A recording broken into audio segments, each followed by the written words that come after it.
So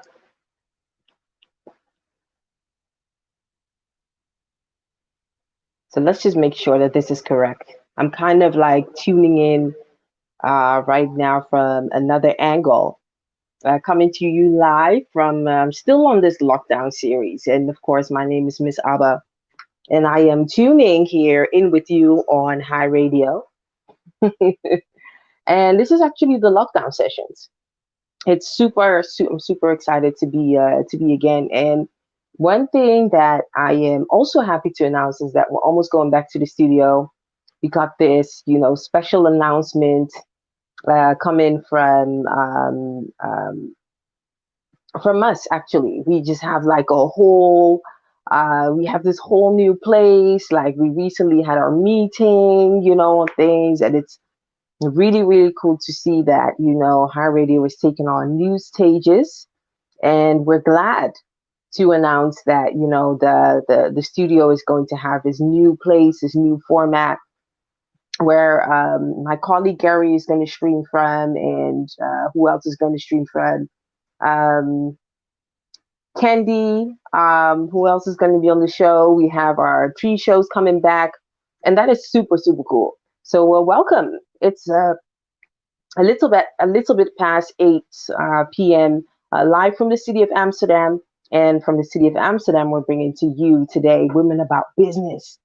And Women About Business is actually going to be an own show. I'm just spreading the announcement right here. And what it's really going to be about is about women taking the forefront when it comes to doing business all around. Today we have a very special guest on the show, and she's going to tune in live from UK. Actually, she's Lady International. Today we are going to talk about opportunities that the diaspora can take on.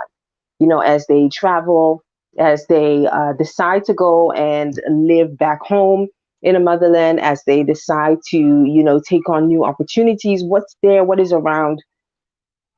And especially for my female entrepreneurs that are listening, that are keen or excited to start a business in beauty, you should definitely come and talk about this. So please, please, please, if you are listening to us on YouTube or on Facebook, spread the word.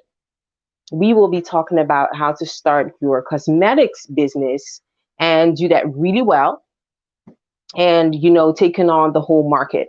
And that, as a special guest, we have Stephanie Adu, who is the founder of Colorbox Limited. And Colorbox Limited is one of the primary beauty product line in Ghana, and it's founded by a returnee.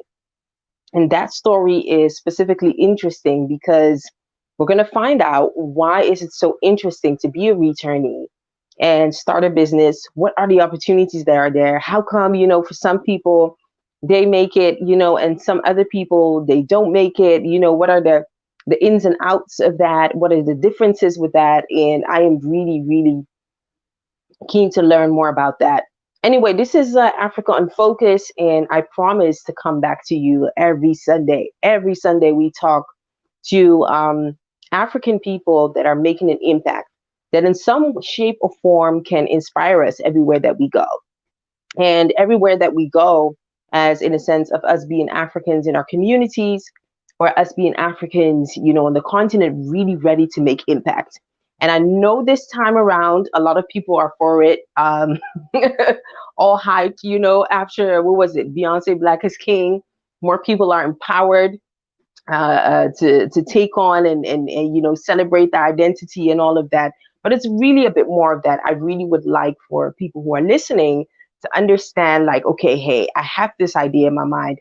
How am I going to bring it into fruition? How am I going to bring it into something that is lasting? How can I start a business in beauty and so forth? So on African Focus, I take the opportunity to inspire you every time. First, I want to give a shout out to Eben.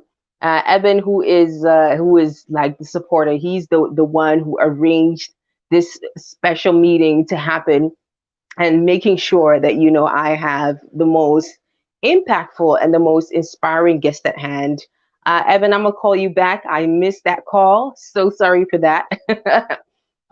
for people everywhere else who are listening, please feel free to share, to let me know where you're listening from. I'm always interested to know. We have listeners from, was it New York?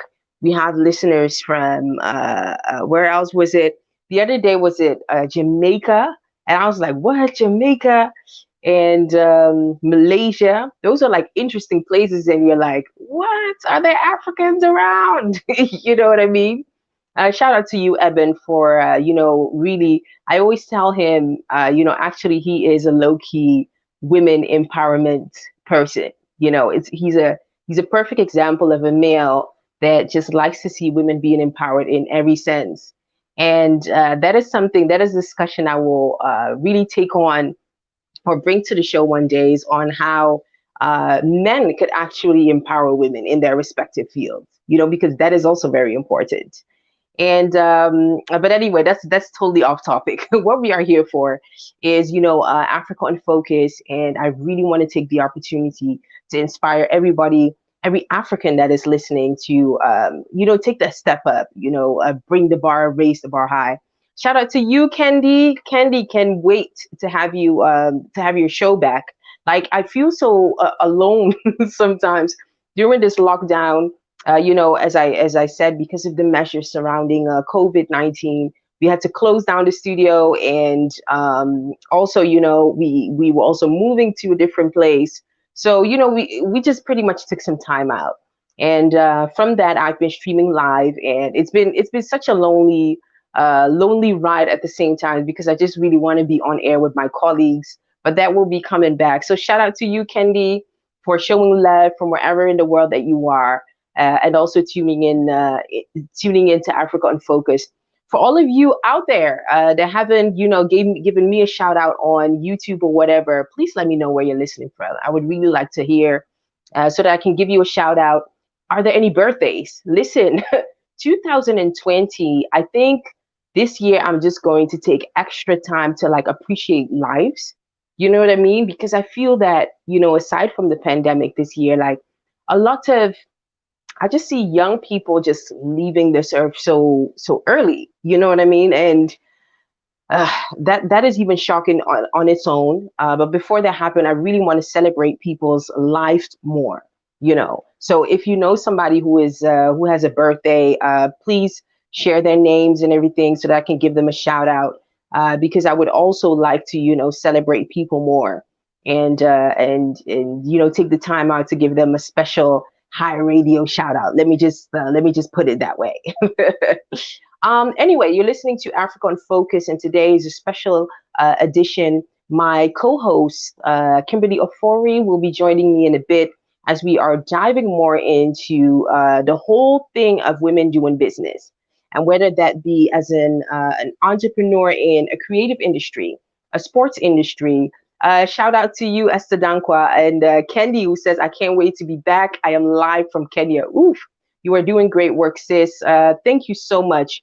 And shout out to you as well, because you always look fabulous. I see you taking these snapshots, from Kenya. You're always looking fabulous with your hairstyles and things. Always when I see Kendi, I'm like, listen, I need to do something about my hair and things like that. So shout out to you. And also shout out to Esther Dankwa, who is, also an entrepreneur, female entrepreneur, women in business, renowned Esther Dankwa, the Olympic champion. You should check her out. And thanks so much for tuning in into Women About Business.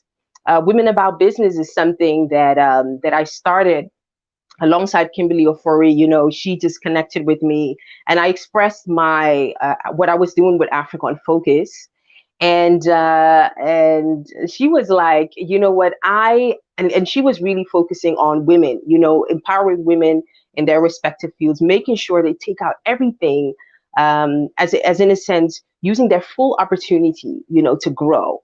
And there actually was Women About Business was born. We just mashed up all of our desires and stuff. We were like, you know what, let's write this out and let's start this. So that is why this theme has come here in Africa on Focus, and we have even a special announcement, which we will give at the end of the show. But Women About Business is really to empower women African women, especially, you know, in wherever in the world that they are. And we've had like fantastic special guests, women that are doing awesome and phenomenal job, whether they are just starting off with their business or whether they are growing it or whether they have been very successful in growing their personal brand, all of that, you know, what it takes, maybe even sometimes working in a male dominated environment, you know, and that even also has its challenges. So it's like, we need to talk, we need to find ways how we can talk about this. And even more also because the African continent is probably the only place whereby women, actually more than half of the whole entrepreneurs are women. Can you just imagine that? But yet when it comes to the top ones, you know, it's predominantly men.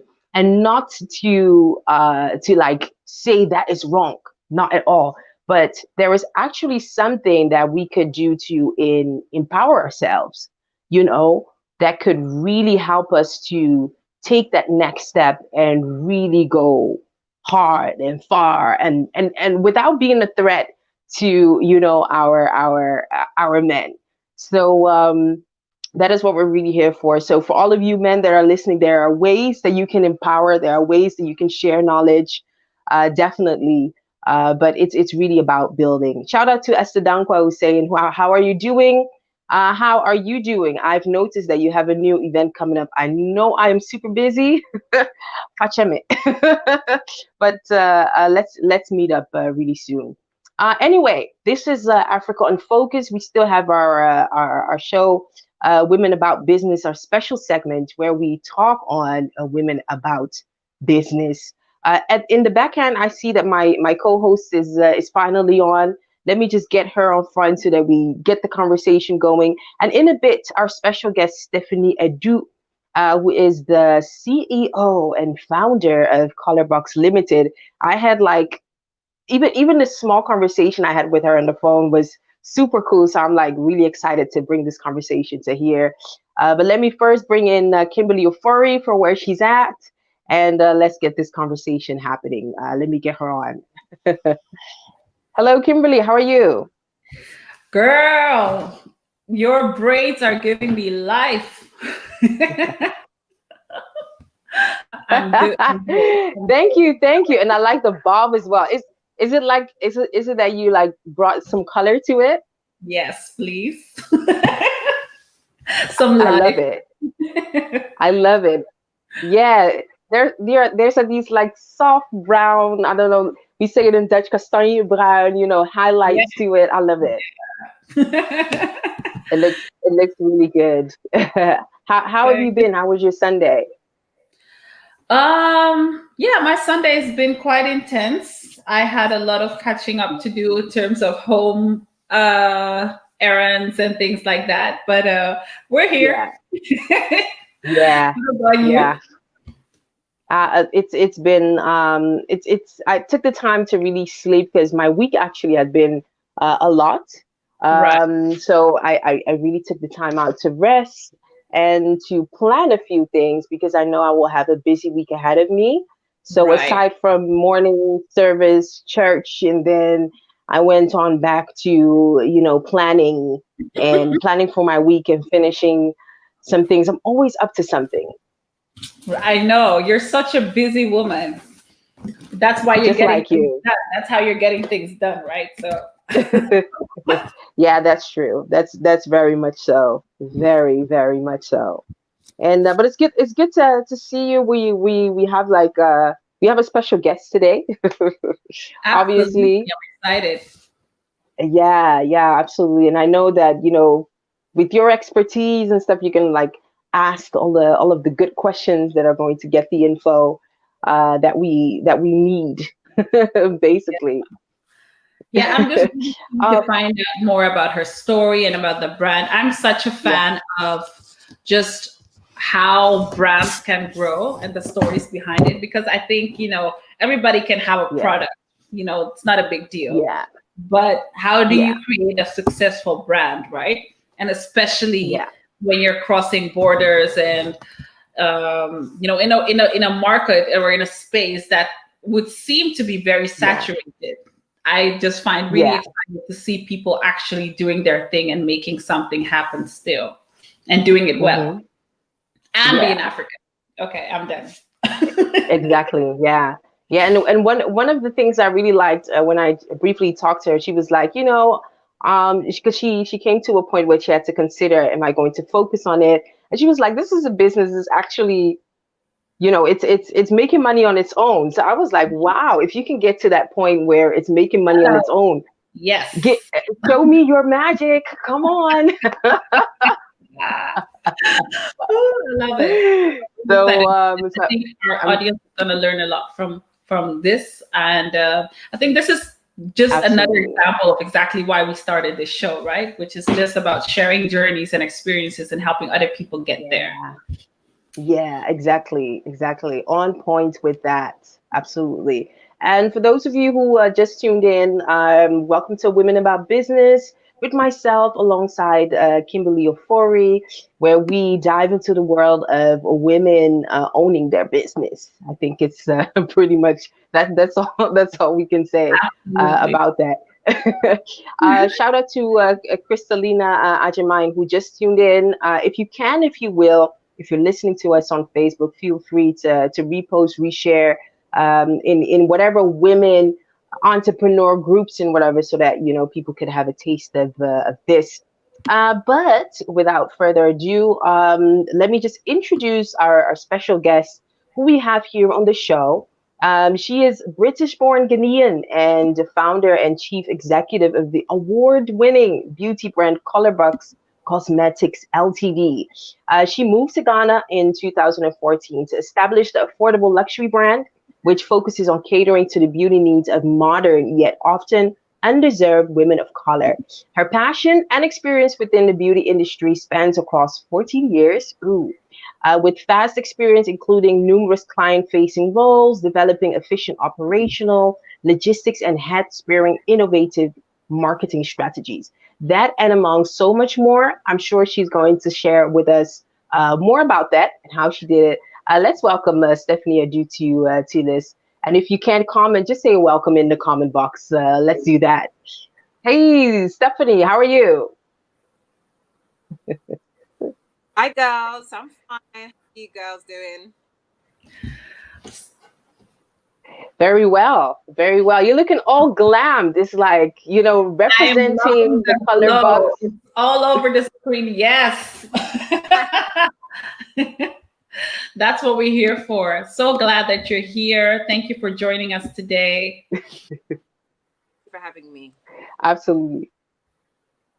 Great. Can you hear us well? Let me just have a double check on that. But can you hear me well? Yes, it's breaking every now and then, but now I can hear you. Let me see. The internet shouldn't. I mean, this is London internet as well. Shouldn't it be an enemy of progress? now we can hear you. Exactly. I'm thinking our hotspots. If it breaks again, just let me know, and I'll just hotspot it from my phone, just so I have a backup. Right. Now we can hear you. Yeah. Let's just go for it. So how have you been, Stephanie? How was your Sunday? Pretty relaxing. As an entrepreneur, these times are just times of reflection. And we've got something kind of big coming up, so I'm now just taking the time. Sundays are a bit quieter to just think, maybe watch a webinar or two, chill. Touching my thoughts before a busy week ahead. Right. Exactly. Right. Yeah. A well needed round that needs to be done. I definitely agree with that. So welcome again. So thank you to have some of your time that you joined us here today in lockdown mode. But I'm definitely happy we can take this opportunity to just interact with you. How have you been this lockdown? How has this period been for you? Business wise, where are you in this place? Where is Stephanie right now? I'm actually pretty low maintenance.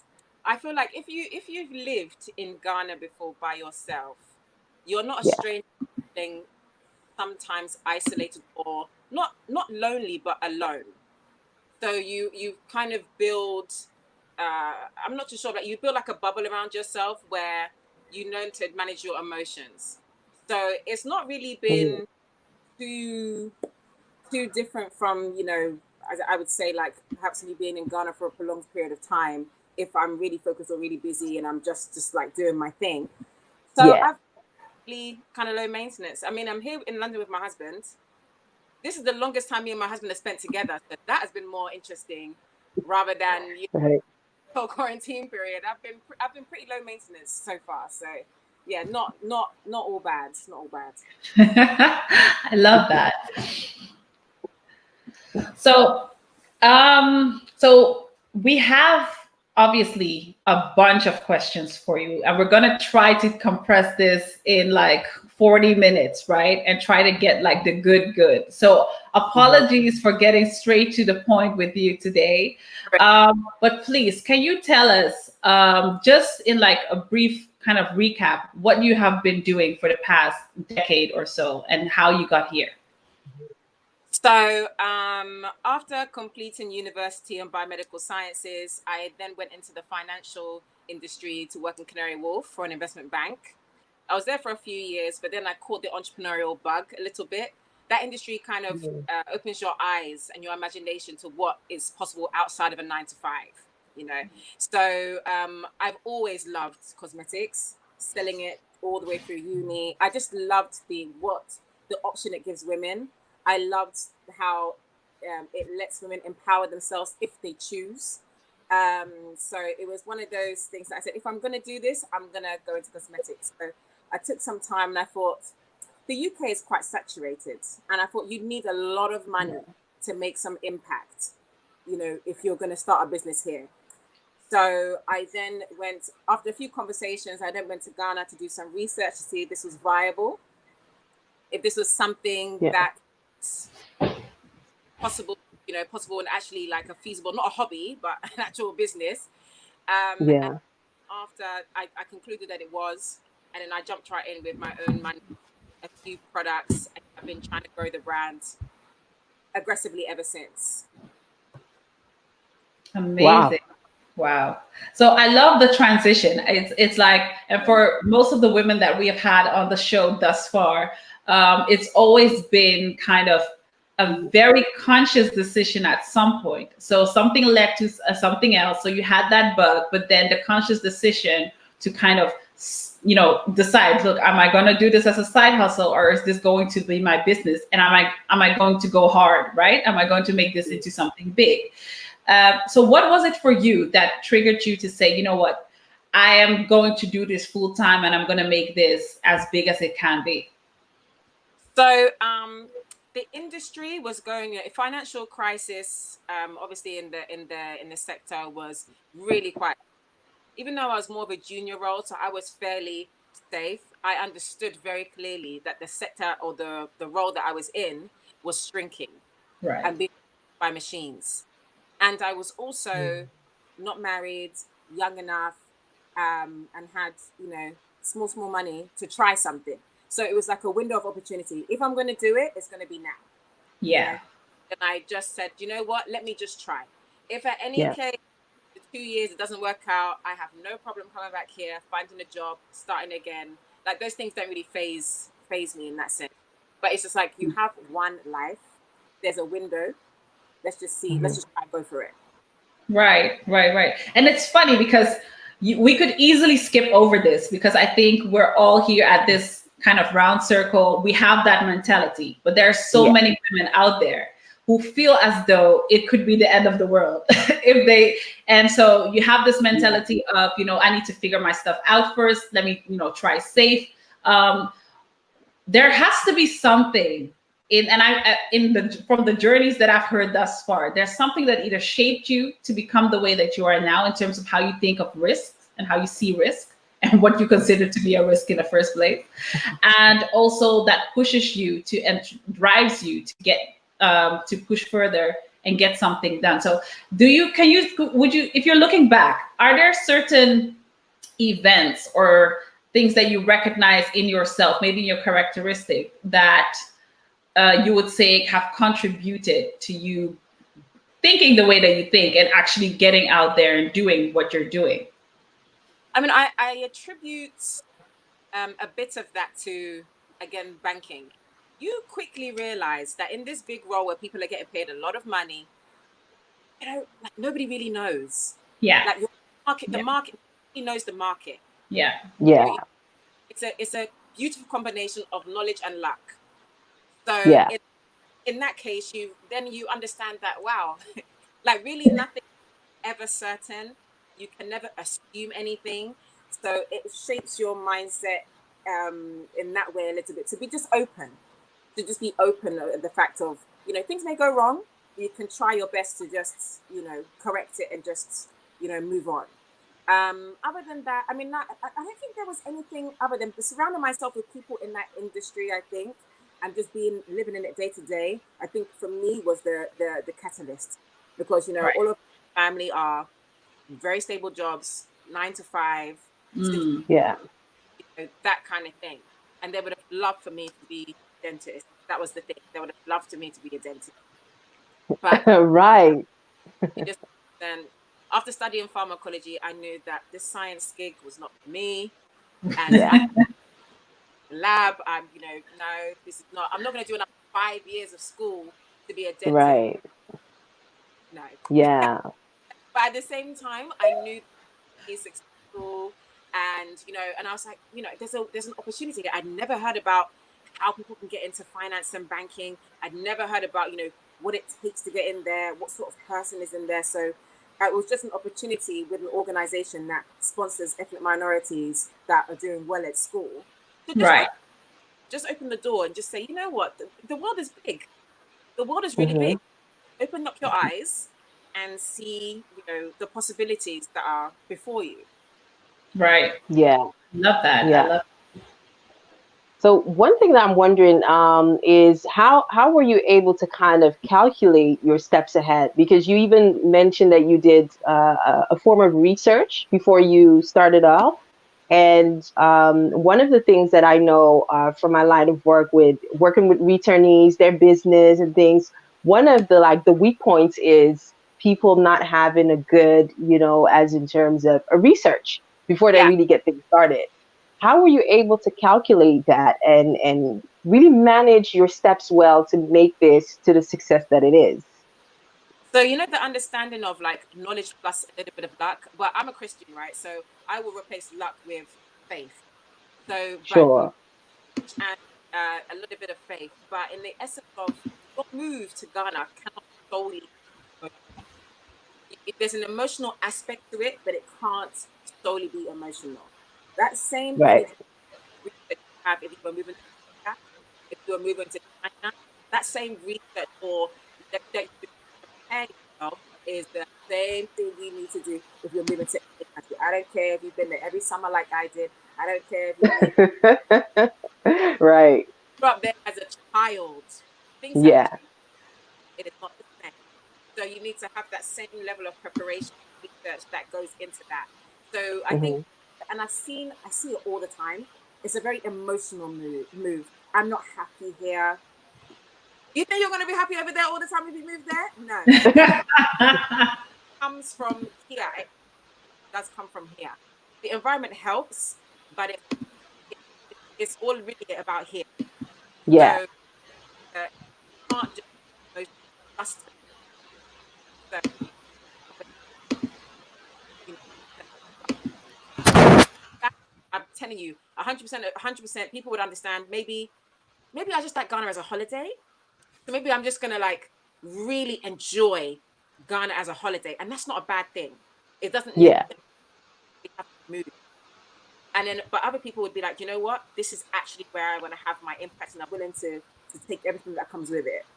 And then that person is more likely to stay and have an action. So that's the thing with returnees all the time. You can't just base it only solely on emotion. Right. Right. I love that. So really what I love from that, it was just breaking in between. So I'll just repeat, you know, what I heard you saying is traveling back and forth is not enough. You know, the fact that you grew up there is not enough. You really have to be, you know, on the ground, knowing how the market works, to have some sort of research to know that once you launch, what you want to offer to the market is going to work. So I would like to know. Most likely to work. You'll never Right, that one there will be, right. Right. but you've got to convince yourself that it's gonna work. I see. Um, so one thing that I want to know was then Colorbox, the way it is now, was it the same as what you had in mind, or did the research flip some of that around? Really curious to know. Uh, do you want me to do my hotspots or is it okay? Yeah, if you can try the hotspot, that would be great. Let me see.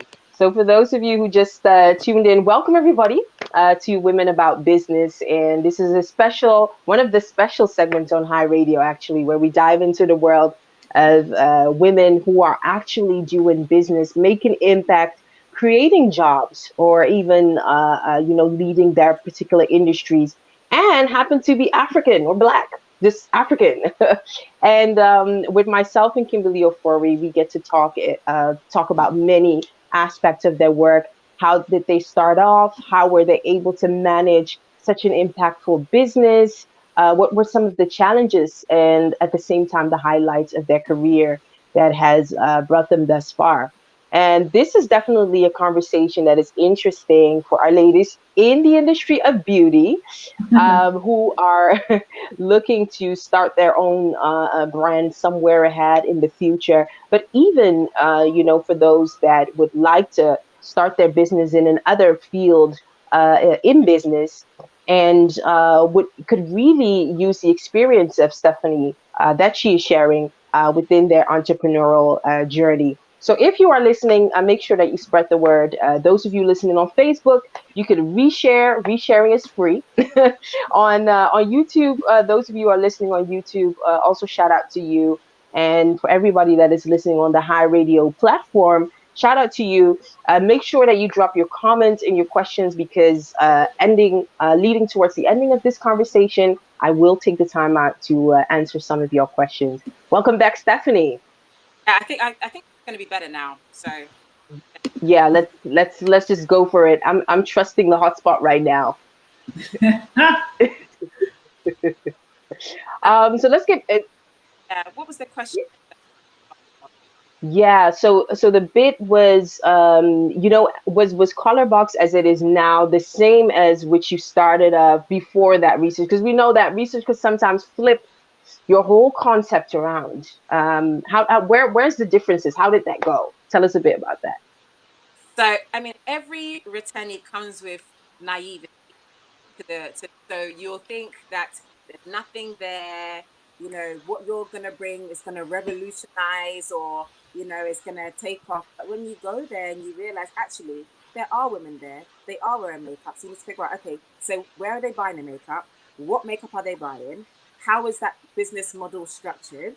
So do you understand? It's not like just because you launch a new brand and you're from London that everybody's going to be paying attention to you. That's not Right. so, like that, you need to have that humility at the same time to be like, actually, there's a whole structure, industry, population of women here that are Yeah. very comfortable in how they're doing their things already. So whatever you're trying to bring, it has to be, better or something unique or have some sort of benefit to it or to see how you kind of fit yourself in.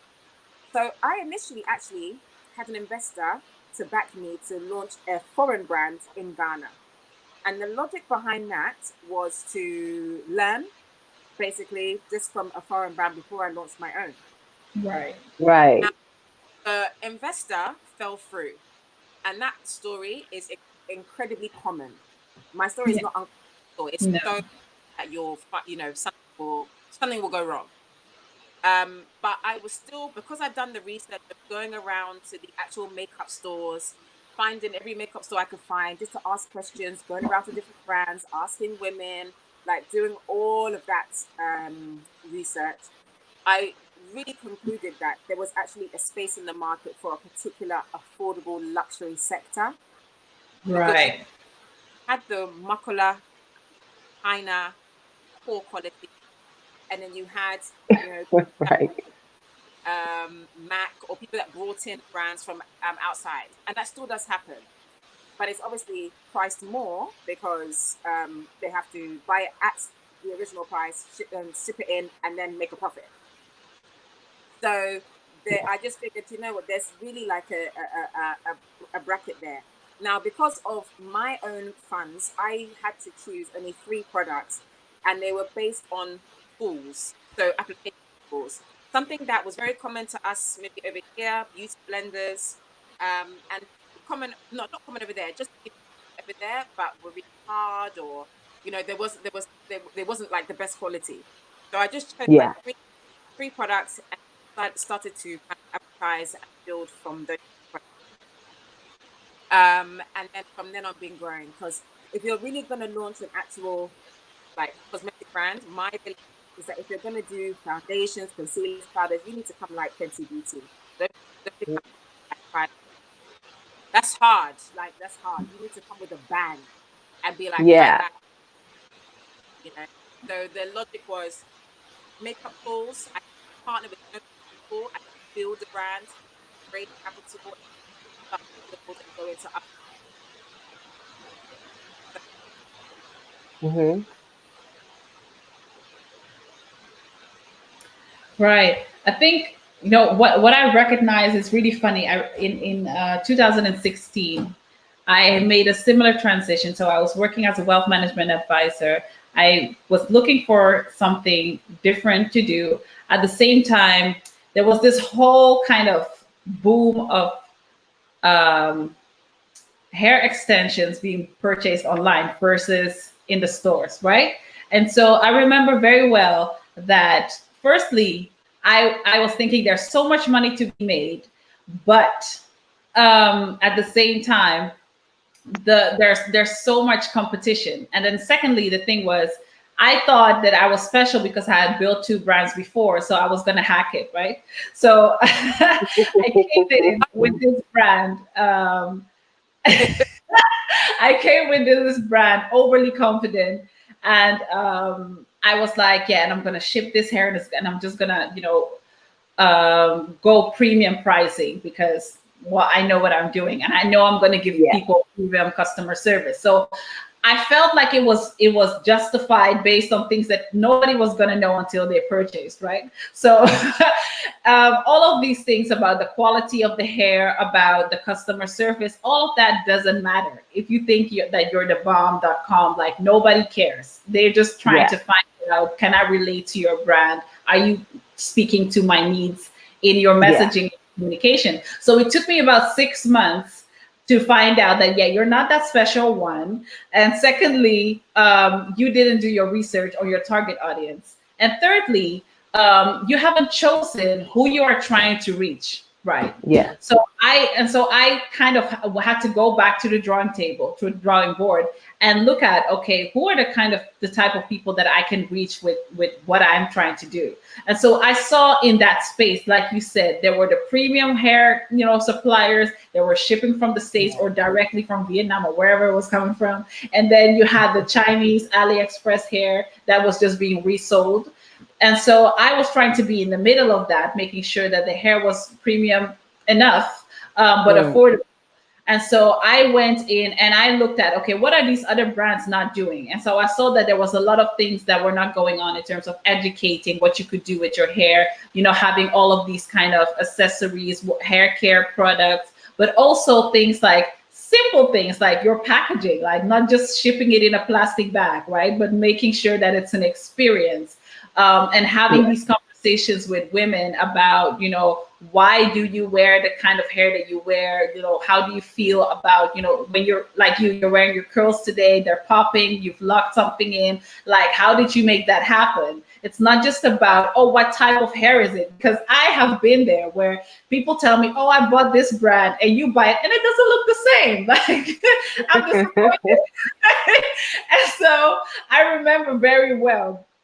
Yeah, that's not what it looked like. So I really went down that route where I looked like, how can I make the hair in the picture look the same way on you?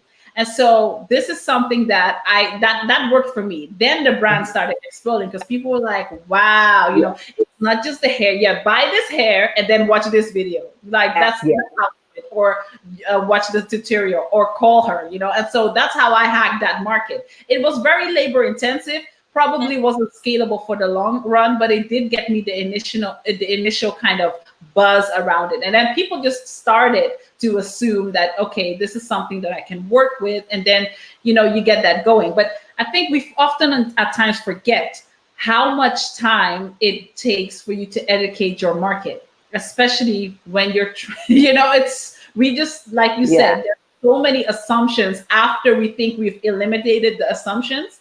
And so absolutely, your next task as a brand is always and forever going to be educating.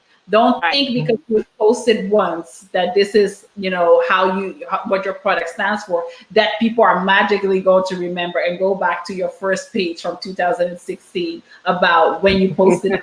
People need to know, you need to reiterate, you need to tell them the message in different ways. And what I love about the way that you have positioned your brand is that it's not just about, hey, here's a nice stick for your face. Like it's about, let's talk about what we're doing, how this is going to uplift you. This is a stick with power for you. That's how I feel when I'm looking at your brand. I'm like, okay, this is actually bringing me life, right? Yeah, I love that.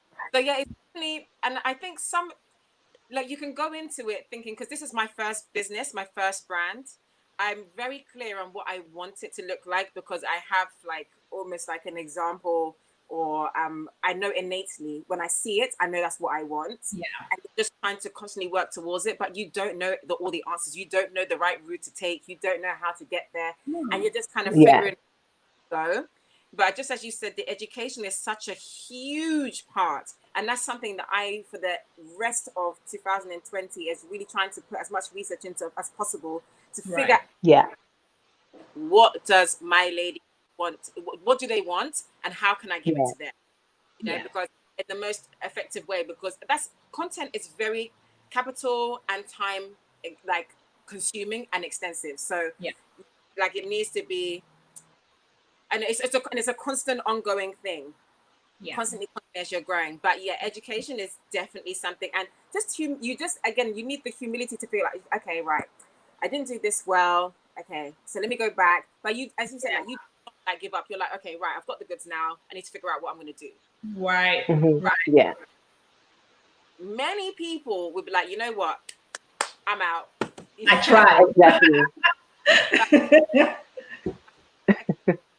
Situation, and that is number one in Ghana. Okay, this is the situation. How am I going to resolve this?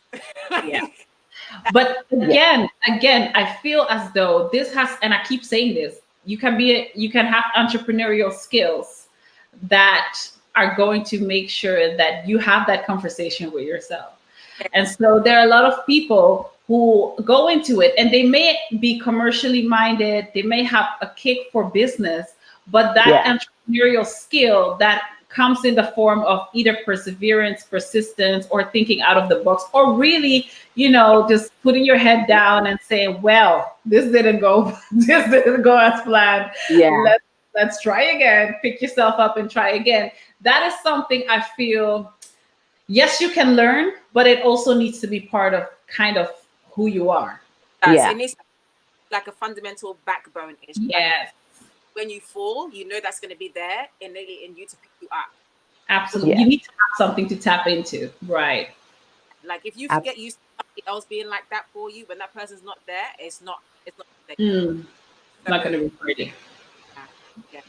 Absolutely. I love that. So did you ever have a moment where like, listen, I need to go back. I need to I need my dad and whatever. Could you share a bit about, you know, those moments and what did you do?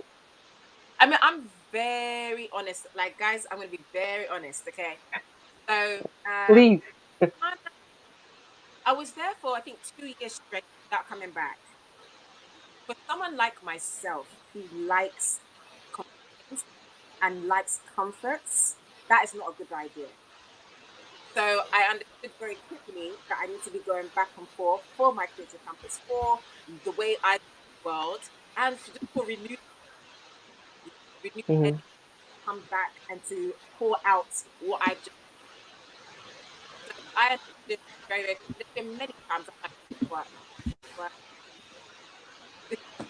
This thing is tough. Yeah. It's worth it.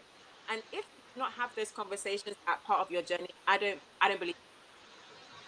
Yeah. Right. Has like because you're going to be entrepreneurship stretch to limits that you never knew about yourself, Right. and thing because you discover things about yourself. But at the same time, it really does. Like, there's so many graphs. Like, entrepreneurship is literally like this Right. up and down. You have a high, then you have a low, then you have a high, then you have a low. So Yeah.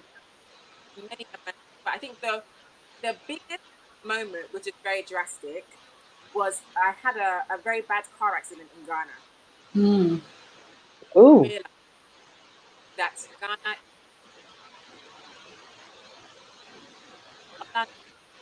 not Miami, it's Right. not Ghana that you there is Mm-hmm. this is a healthcare system. This is ability to get access to healthcare structures. That's when Yeah. you really, really understand personally. So I had to, Mm-hmm. I had like a whole situation where like cracked lungs, no, cracked ribs, punctured lung, my testing burst. I broke one of the bones in my back. Like I Oh was my God. big accident.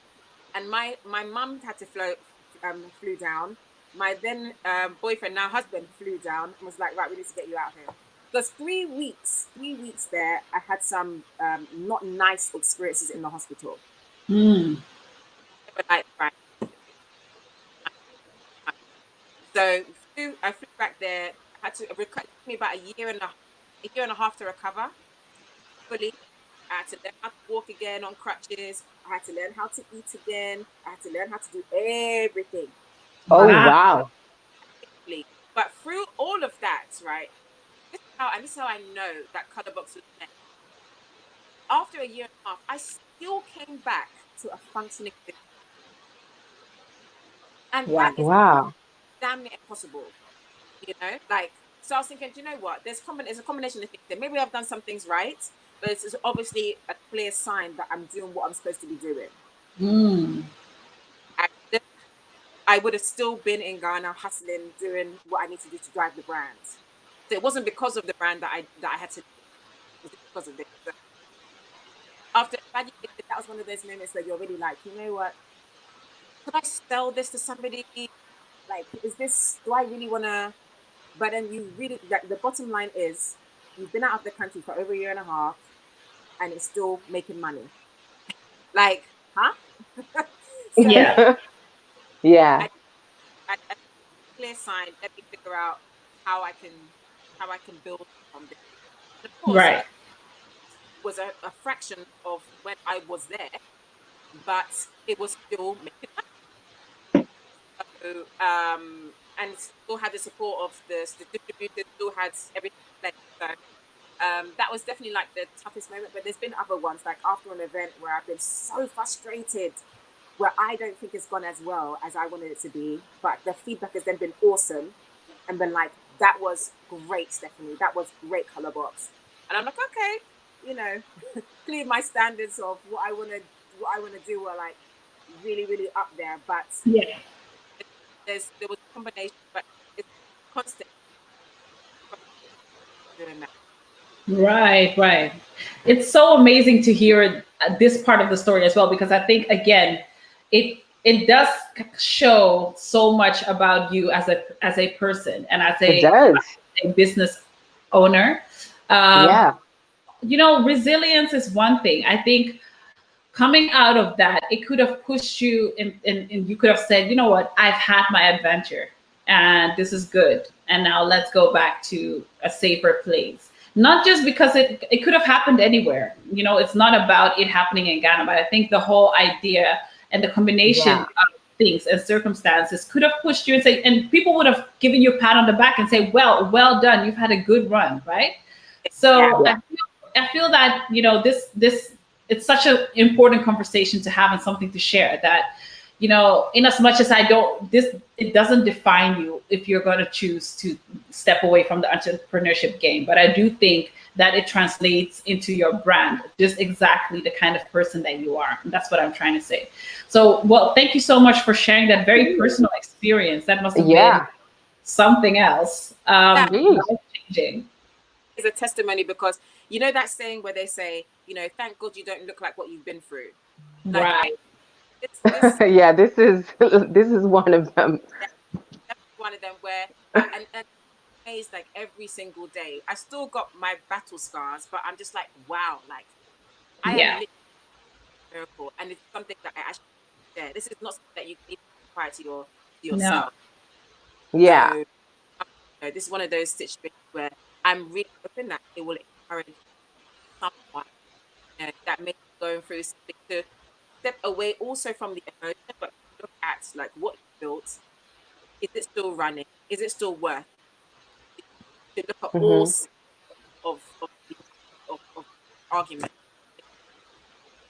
I love this. I Yeah. absolutely love this, especially in my line of work, where what I do with companies and founders is check, is your company going to be operational without you? That's all that I care about, because at the end of the Yeah. day, you can make this much revenue when you are in the operations all the time. That's really cute.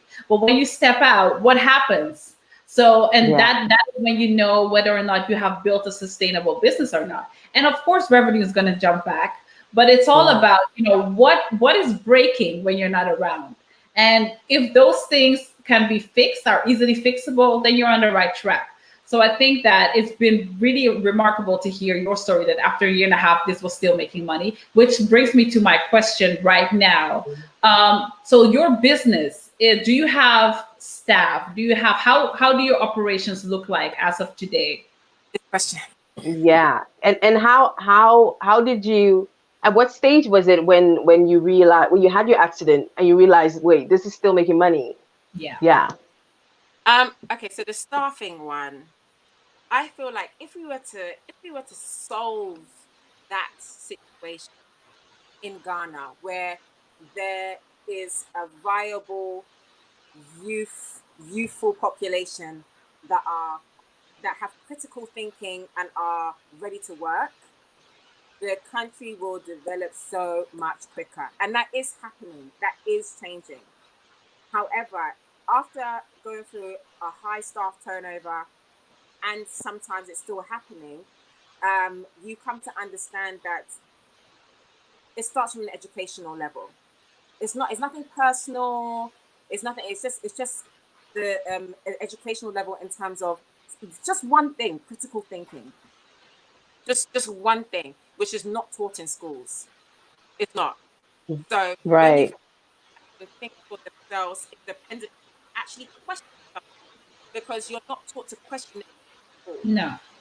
Taught to hold on, just because, and the lecturer may be dead wrong, but you're not allowed to Yeah. Yeah. have someone that can think for themselves, and then, oh, do you know what? I think this will be better, or I think that will be better.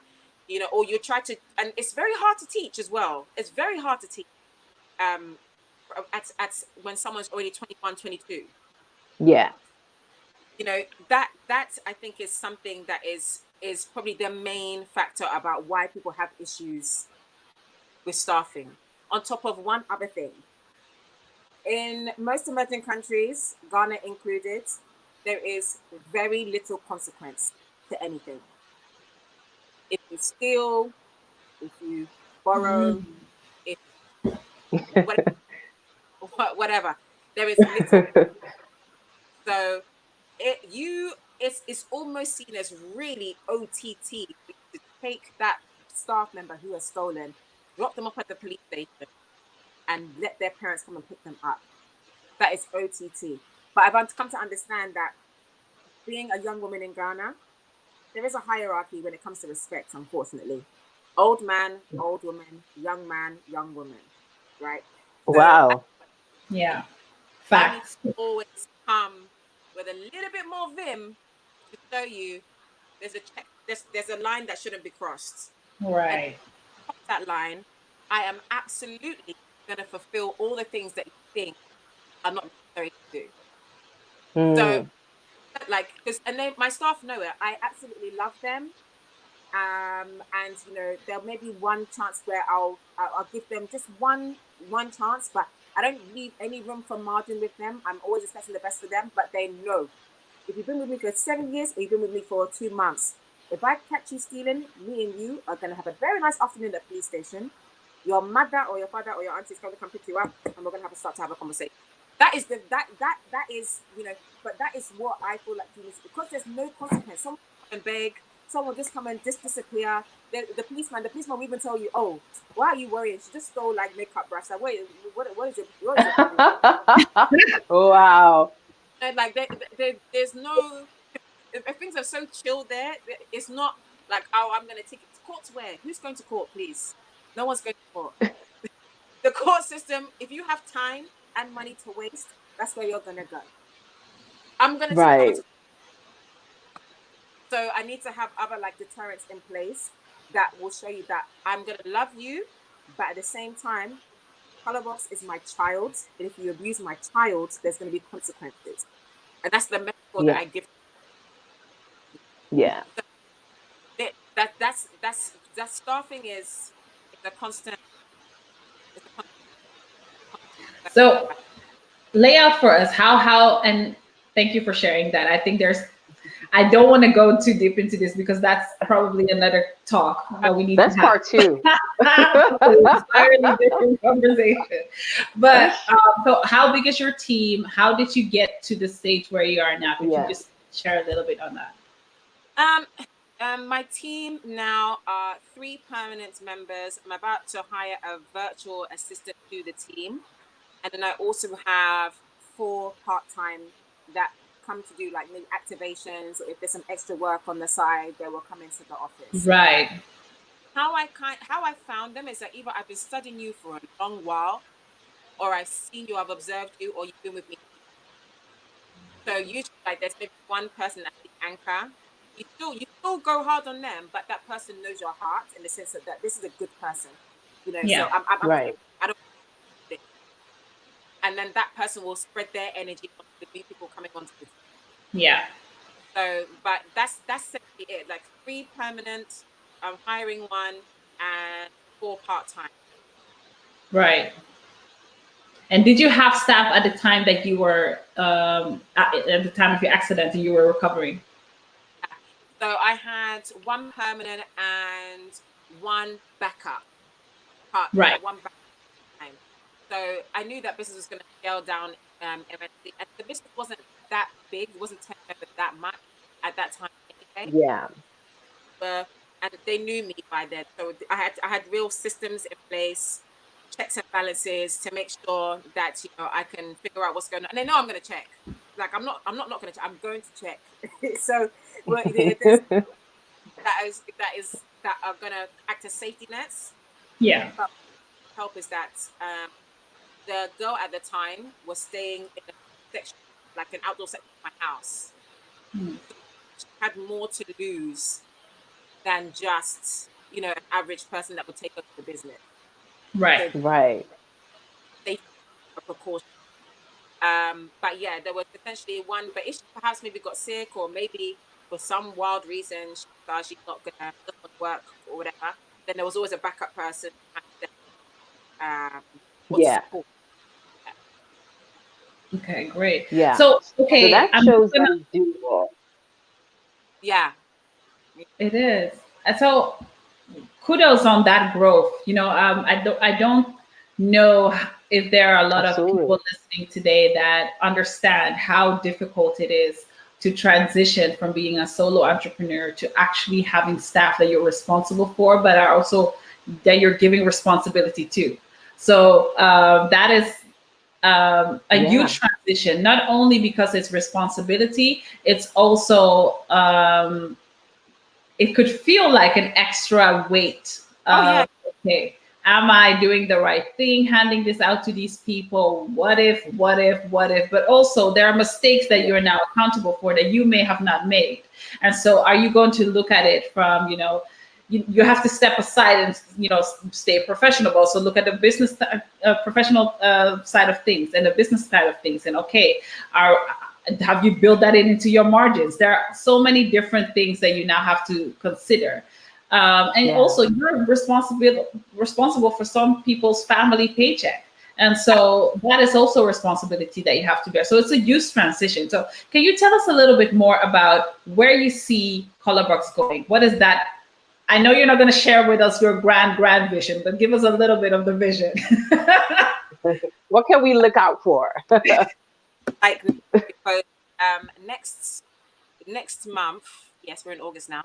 Next month, for the period of this month, we're now going to be telling everybody about our evolution. The brand is evolving. Wow. So yeah, the brand is really evolving in terms of, additional team members, additional products, additional accessories, additional content, additional upgraded packaging. Like there's a whole transition again that's happening on the business side. So that is incredibly intense, but really exciting. Exciting, yeah. We've taken the time for the few years that we've done this to kind of analyze the market. What do the ladies say they want? What actions have they taken to prove to me that actually they're ready for what we're trying to bring? And then just really trying to put it into, as you said, like we're calling it the CD evolution, right? And then we're going to make sure that this really brings to light. And in terms of like our vision, pre-corona, we had plans to travel a lot around the country because I really feel like people are not valuing that there are women in other cities around Ghana that would love the opportunity to have a free makeup class with Colorbox, with a makeup artist, teaching them how to products that can actually afford the products as well. So that was definitely something that we to do and will do after things calm down. Also, wanted to start to delve into other countries in sub-Saharan Africa. We've got a distributor in Kenya. We have a distributor in Nigeria. So it's something that we wanted to just start to observe, study, and delve into that as well. And just try to think logistically, how is this going to work, and see, dip our big toe in and just try and figure out how this is going to work. But I definitely want to have a really good grasp of Ghana. Like we went to Marcy last year. Like the turnout was awesome, and translated into the sales weren't that much, but the relationship that we built with the women that will now do, that's what we need to be doing, So it's expanding all across the key cities in Ghana, sub-Saharan Africa. And since I'm here in London now, and there's a bit of a growing demand to set up as low maintenance as possible arm of here, because there are fulfillment houses here. There are, it's not as intensive as as doing it. Yeah. That's basically the plan. Wow, exciting! I love that. I'm even looking forward to it. Like I want to come to Kumasi and be a part of that. Before we're almost gonna round up, going into the last 10 minutes. For those of you who are listening, we're talking to Stephanie Edu, founder, CEO, mastermind behind Colorbox Ltd, which is such a major cosmetic brand in Ghana. And she already talked about expanding to new markets. So if you have a question, and I know a lot of makeup artists out there are listening, a lot of ladies that are thinking of somewhat introducing their line, whether that be hair care or any other thing, into a new market, a Pan-African market. So feel free to shoot a question. Make sure that you drop them in the comment box, either you're listening on YouTube or Facebook, so that we can share it with Stephanie. What I really would like to know from you, Stephanie, is it's a bit of marketing. That's really my thing. I really think I always say this to entrepreneurs as they explore the Ghanaian market. You really have to let go of everything Europe, because this is not, it's not UK, Netherlands, or whatever. Could you share with us in terms of marketing, like what were some of the interesting observations that you had that okay, I have to do this a bit different. My approach has to be different. I may have to translate this or this in another way. Could you share a bit about that? So I very quickly understood that my role in marketing is very top level, but my staff can sell better than me. The ladies understand each other. They understand how to talk to each other. They understand when to push, when not to push. They understand what literally they mean. When they say a powder brush, like I can say that means something to me, but usually my staff would know exactly the question to ask to understand what do you mean by you need just a powder brush? Like what actually do you want it to do? You know?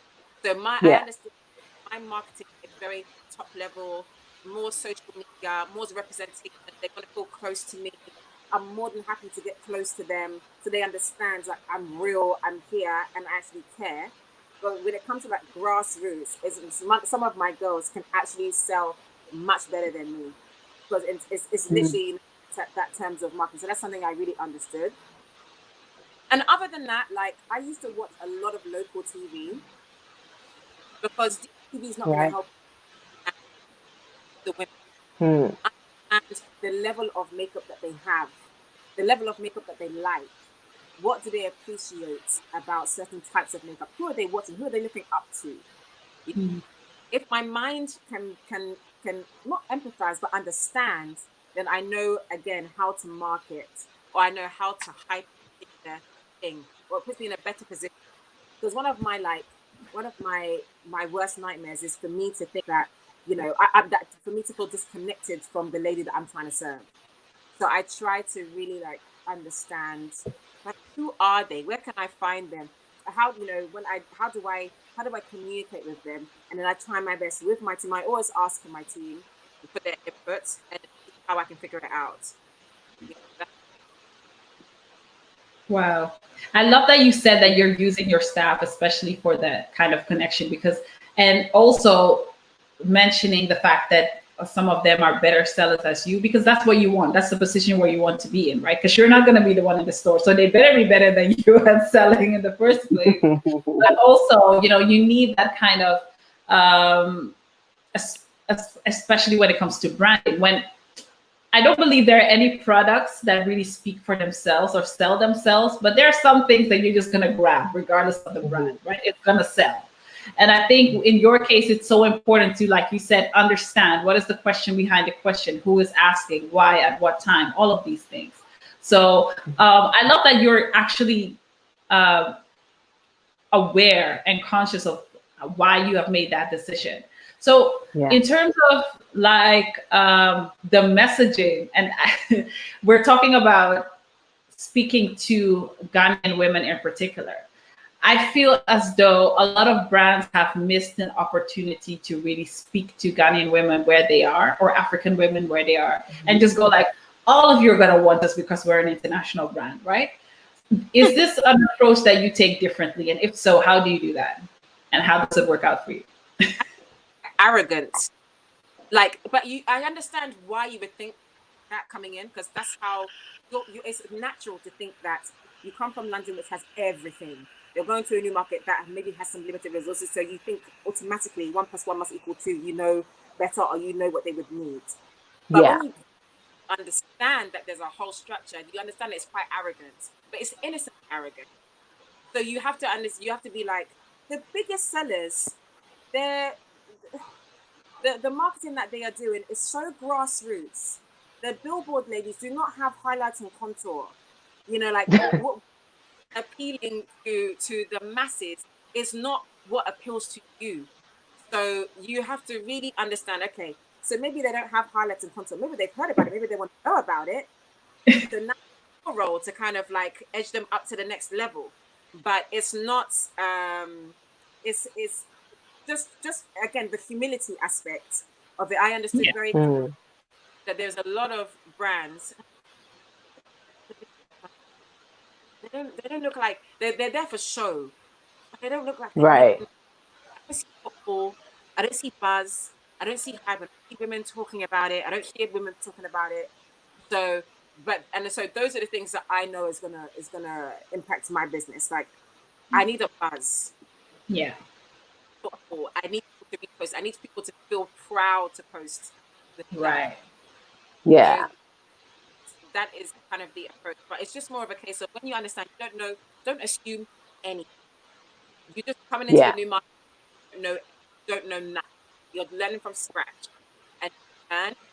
Like, that's how. I think that's like Yeah. the new theme for this conversation has been throughout. I see a red line throughout this conversation. It's all about, understanding that you Absolutely. don't know and then going for what you can learn. Yeah. Yeah, absolutely. Don't not making assumptions, really really emphasizing that bit of understanding your market, hiring staff that are better salespeople than you. There are so many like key points in this conversation. Yeah. Let's see what are some of the questions that one has. I think I saw one question, and that is Eben, who said, you know what, you need to ask her concerning pageantry. What is it with pageantry? Have you been into pageants before? Could you share a bit about that? Them, Eben. That was when I was like much younger, much younger. I would have been like maybe 8, 9. But I liked the fact that I had that experience. That was Miss Ghana UK. Yeah, Miss Ghana UK. And also another one where we had different ladies from all around Europe, Germany, Holland, Italy, I feel, and UK, all coming to do a pageant in Ghana, and living in one house. And even that was an experience because you realize, wow, like in London, you do have a little bit of that arrogance. Like it's like, dude, like the world is big, you know. There Yeah. there are ladies everywhere that see life differently, etc. But I think that got me into a little bit of modeling, and that has kind of helped my brand, where I am the first one to model for celebrities. Yeah. First one, you'll see me everywhere on my page because it's easier. I don't have to manage As you anybody. should. I love it. Yes. Here Yeah, for it. that is very, and I'm happy that at least I have that. Yeah. It gave me definitely confidence. And yeah, it was a good experience. A good experience. Yeah, it definitely gave me something that contributed towards what I'm doing today for sure. I love that. It's a bit of experience that gives you a kind of a boost in what you do. Let me see. Also, shout out to Hamid Rahman, who said you are doing a good job. Thank you for the knowledge you and your team always provide us. Somebody sharing some love, and he happened to be male. That's super cool. Yeah. Another question from Evan. Can I get your product for my wife in London? Eben and him, we go to the same church in London, so he's just being cheeky. He's just being. Eben, launch my brand in London. I will expect you to be the first one to patronize. Forward to it in advance. Thank you. No, but it's really Great. exciting to hear that you are looking into that. I think there's huge potential still, especially I love kind of the reverse engineering. I'm just going to call it that because it sounds cool. Of, starting in Ghana and then bringing it back to London. Yeah. This is a Ghanaian brand, okay? Yeah. I love that. The fact that I can relate to both worlds. Yeah. Ghanaian women, I've understood, than to UK women. So I'm now doing my research into ladies to make sure I can appeal to them. Right. Yeah. Yeah, I mean, it's, and with the whole light with Black-owned businesses and stuff like that. Yeah. So I think it's an interesting time to figure out like how I can cement myself over here as well. Yeah. So almost before we round up, I just want to know, because you're sort of a semi-returnee, as I would call it. You've taken on a great opportunity to study the market, introduce Colorbox as it is, what are some of the opportunities that you observe that are currently there, obviously outside of your industry, or that you've been seeing back and forth? What are some of the opportunities that you see that returnees or diaspora should really take on? That's a very interesting question. Number one, because I'm totally like engrossed into my industry. I don't know really enough about other industries really. All I know is Yeah. that cash cows are always a good idea. So food businesses make a lot of money. You have to have a bit of capital, but food businesses always always tend to do a little bit well. But I just think it should be something that the people, whatever it should be something that the people need, right? Not something that you think they need, that the people actually need. So usually, there's this guy, I don't know if you know him, a South African guy, business owner, Vusi Tembaguayo. Yeah. He always said, yes, is there a gap in the market, but is there a market in the gap? Yeah. Yeah. So, he kind of figure out, just because you think an app is very cool, or just because you think, whatever, like, what are the systems in there? How, and the entry to market as well. But I think it's too broad. I don't think there's anything like off the top of my head that I can say like, this is an amazing opportunity right now. COVID, like everything right now. But I'll keep my eye on, if having property, Airbnb is always a good idea. Always a good idea. Yeah. But yeah, I think a lot more research. I'm cautious. A lot more research. I need more research before I'll be like, yeah, this industry is popping. Right. Yeah. Awesome. And so what would be your number one advice to anybody wanting to get into cosmetics around the globe, regardless of where they are? I would say to do things properly, do things the right way. And what I mean by that is ingredients, the authorities that should be involved, the marketing, the packaging, making sure that you are helping push the industry forward and not necessarily just trying to make a quick buck. But just, I would say, doing things the right way is not only it's a long-term vision. It's definitely long-term vision in terms of sustainability. But I think definitely have enough junk, to come up with a little bit more sustainable, and just do the right thing. Yeah. I love that. No, it's such an important one to say. Oh, I have one quick question. When is the first time that you paid yourself? Your first paycheck out of this? Yeah. I struggled not a date, but how long did it take? Let's put it that way. With that for a while. And that's still a common, very big business mistake in terms of, you think that the company money is your money.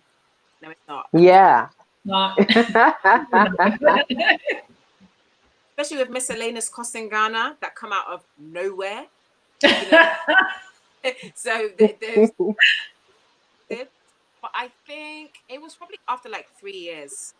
Right. Learn, yeah. Honestly. But yeah, and even now it's more like I try to do when I do have my UK, I try to separate it, like my UK money and then Ghana money is totally separate. That's how I've managed. Yeah. Right. No, because I think it's something that we might be asking all of our audience, all of our guests, because like you said, it's such an important thing in your business to understand. You're trying to make money, and everything that you're doing, especially if you're bootstrapping, which most of us will be doing, is that the money you're making needs to go back into the business. And so any expenses that you're covering that would include yourself are really expenses. It's not salary. And so that would mean traveling to get to your distributor, right? Or things like that. Yes, that is something that you'll take out of the business, but it's not going to you. It's not for your makeup, right? So that's I think an important distinction to make. And what, like, a lot of companies fail just because of that simple mathematical, I don't know how you want to call it, mistake, that they feel as though, well, now we've sold something, so my profit was 50 euros, so that's my 50 euros. No, it's not your 50 euros. No. a couple of instances it's been close where I'm like, Stephanie, Stephanie, you need to be careful. Yeah. You know, really need to be careful. Yeah. But yeah.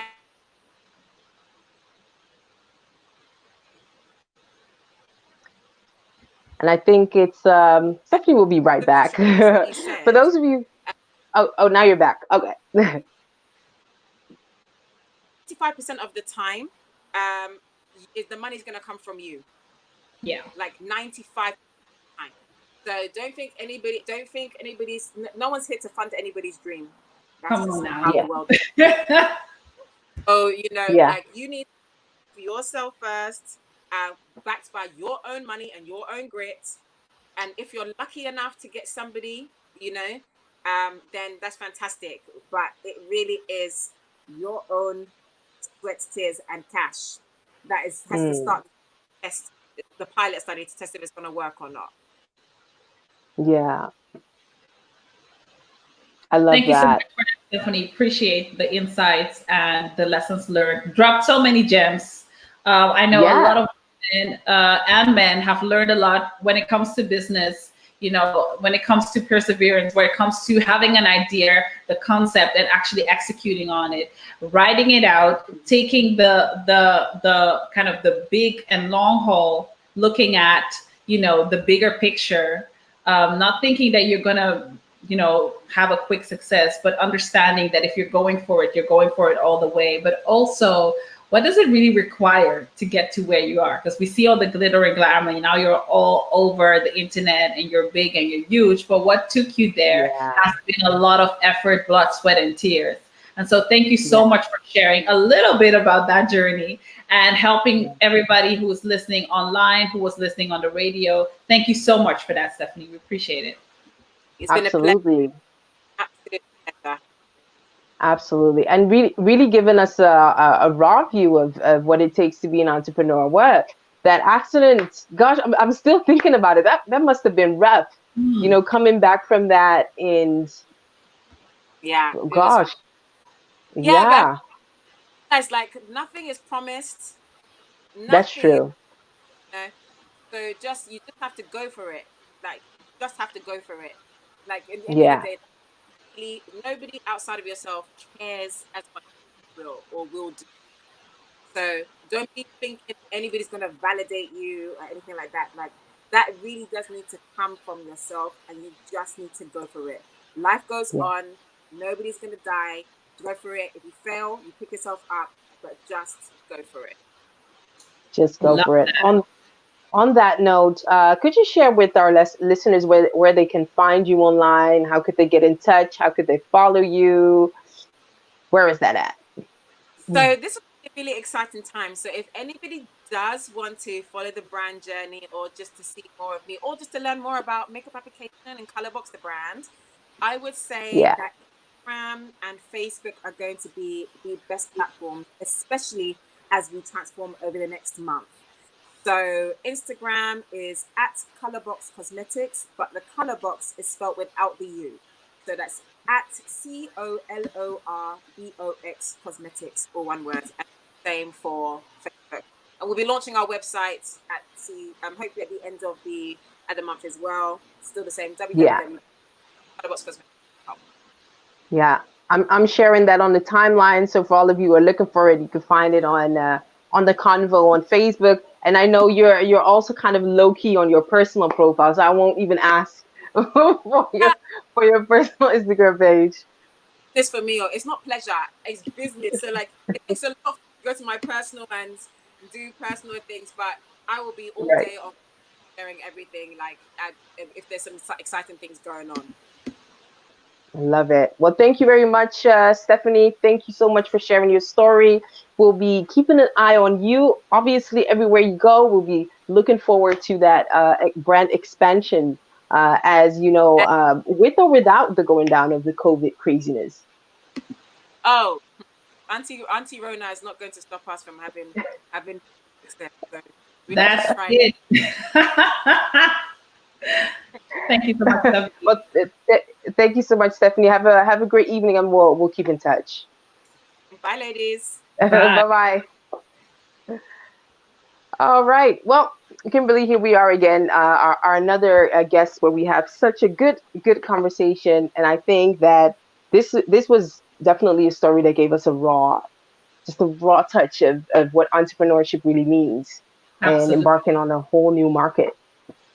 I loved it. And I think, again, you know, really touching on what we're trying to do with this show is going down into, you know, what's the real story and how do you really overcome some of these hurdles and obstacles? So what do we overlook sometimes, but are really important decisions that we have to make and things to consider when we are starting our own business. So I'm really appreciative with all the gems that were dropped and all the knowledge that was shared. So I think this was another very valuable conversation. And I love just every time that we come together and we have these conversations with these women, I am pumped and energized. I'm like, yes, absolutely. You know, women, you know, I feel like there's so much power in, again, sharing these stories, and it's transformational, and it's just seeing, having these role models and having people doing it, going before us, and then coming back and sharing with us how they did it. It's so important. Yeah. So we can all tap into our full potential.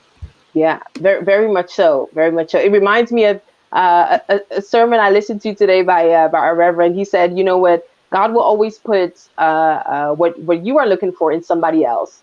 And in order for you to really get it, it takes honoring what that other person had, respecting it, celebrating it, you know, before you can rightfully have what that person you're looking up to is having. And this is one of them that, you know, once we talk to people that are at that place where we aspire to be, you know, top notch or having faced challenges, once we get to learn of their story, celebrate their story, you know, we could be able to get out of it what can make us unique and which could cause us to scale up as I would call it. So definitely love that. And and also happy to also announce that Women About Business is going to actually come back more often, which is going to be in a very interesting format. We'll be talking to so many women, and it's going to come back weekly, which we will announce soon. It's going to come back on a weekday. So really excited. No, I'm so happy about this. You know, I was laughing in the mirror when I was getting ready, because I remember when we started off and I was like having a big mouth. Yeah, let's do this show, this and that. And then when it came to it, I was like, wait, this involves me and the camera and people and talking. I was like, do I really want to do this? And so I remember very well that you were just like, hey, I made this document. This is the plan. Add your stuff to it. And I was like, there's really not getting out of this one. Like, God in positions with people. And he's like, you're not getting out of this one. And I love how this has grown. We've just done 4 episodes?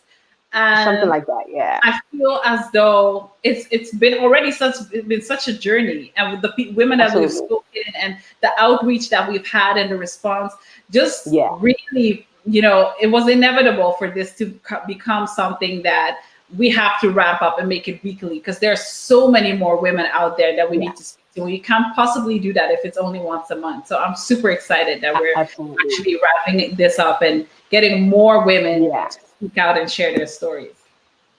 Exactly. So more announcements about that to follow. Well, we've come up to towards the end of Women About Business. Of course, I enjoy every episode, and it's a delight having you on here. I'm curious to know that soon who we will have on next, but we will announce that very soon. For those of you who are listening, don't be afraid to comment and let us know what you thought of the show. Feel free to still repost and reshare if you're listening to us on Facebook. And I would like to give a special shout out to MS.ABA, who is my unofficial manager and who keeps linking me to this whole new set of people, inspiring people that, you know, I'm taking on the show. It's super. I'm being inspired every time, and my world is like becoming, what's it called? It's bigger, but at the same time, it's becoming a smaller world in the sense that I'm being connected to so many inspiring people. Thanks for being my support here, and shout out to you. Also, shout out to Candy Sylvia, my colleague Hey here at the girl. radio station. Can't wait to have your show back on. Make sure that you follow High Radio on Instagram, Twitter. Kimberly Ofori is on, where are you at? Instagram and Facebook, right? And LinkedIn. Yes. Yes. All of You the can above. find Kimberly Ofori over there. And myself, MS.ABA, you can find me on Instagram, Twitter, all of them. And also make sure that you follow Africa on Focus. The recap of our shows are to be listened on all of our podcasts and platforms. So even on your Spotify, your iTunes, your Aftown, you can find us there. So make sure that you find Africa on Focus, the podcast. And we will be back next week alongside my co-host Donnie. We will be talking more about what's going on in our African world. So have a great week. Thanks again, Kimberly. We'll be keeping in touch, and Yep. and Guys. stay inspired this week. Bye bye. Bye.